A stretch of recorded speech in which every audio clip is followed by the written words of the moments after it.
Hi, I'm Tim, and welcome to WatchYouWant.com. Thanks for logging on.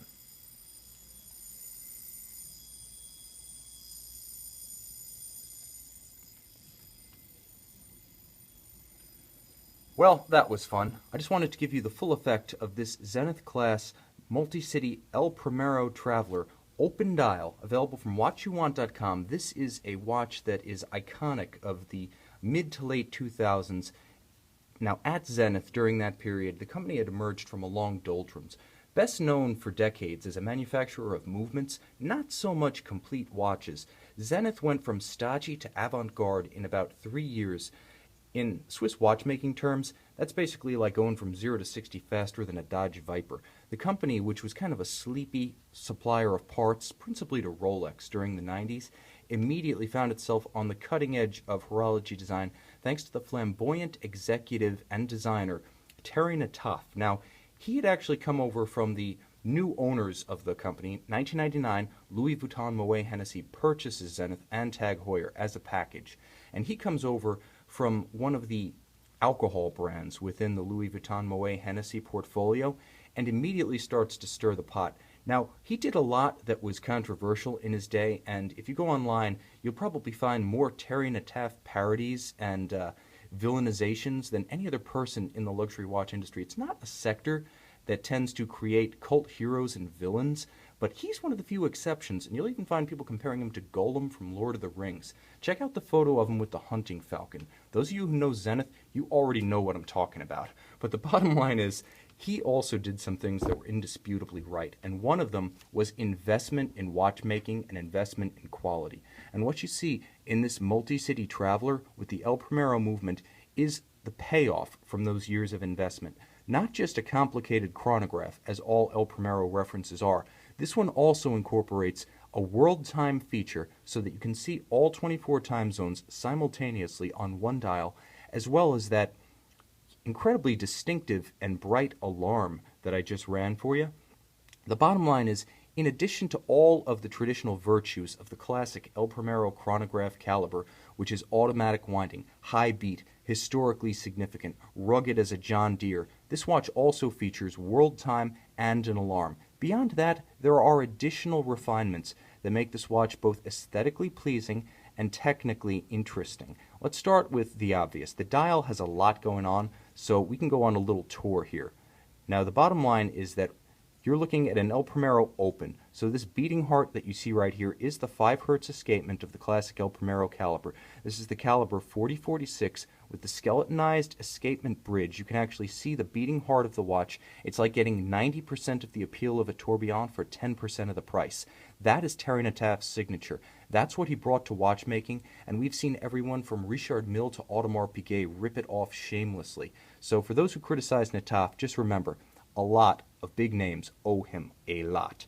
But there's more to it than that, because if you move on from that open escapement, you can see that there's an alarm on-off indicator. There's an alarm power reserve, an animated little revolving figure that actually changes its shading as the alarm runs down. You can see that there's a grand date right about at 1:30 on the dial, and of course there's this signature world time ring. It looks almost like a time tunnel from an old TV show. It's got the swirling pattern with a signature reference city for each one of the world's nominal 24 time zones.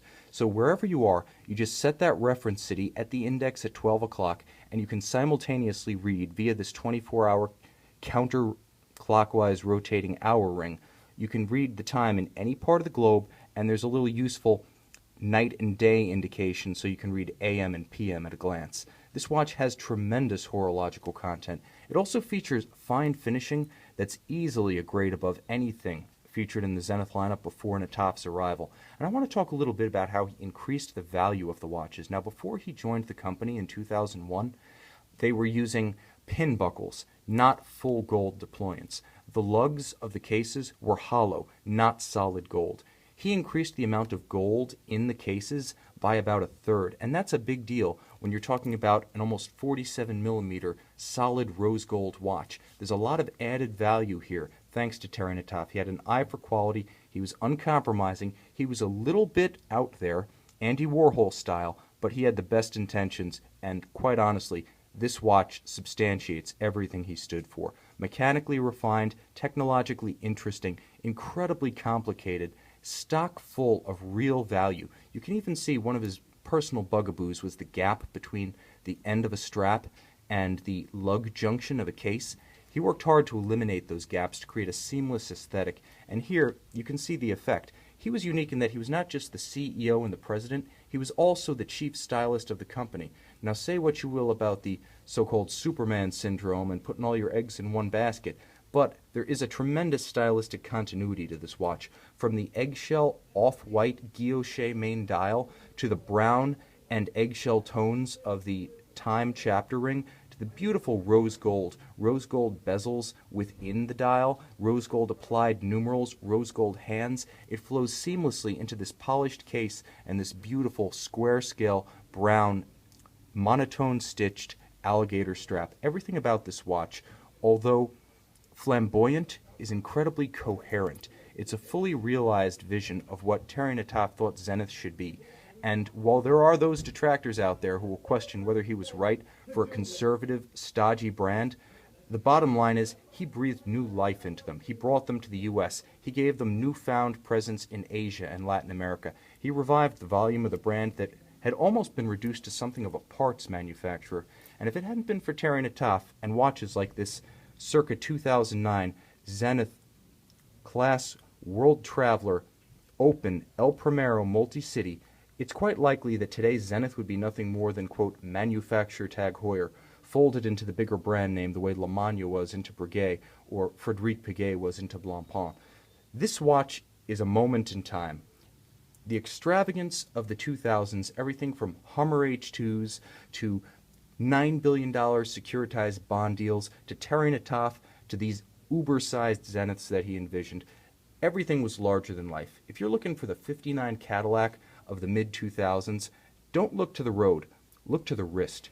This is the Zenith Class Traveler Multicity El Primero Open, available from watchyouwant.com with an exquisite full-boxed set, even the presentation set with this watch, between the wooden cases, the extensive manuals and literature, the gold medallion that comes with it.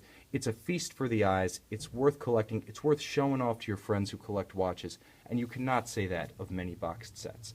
Check this watch out on watchyouwant.com. If you're a little bit avant-garde, a little bit daring, if you like to show off a bit, and you don't mind complication and sophistication in your timepiece, this just might be the watch you want.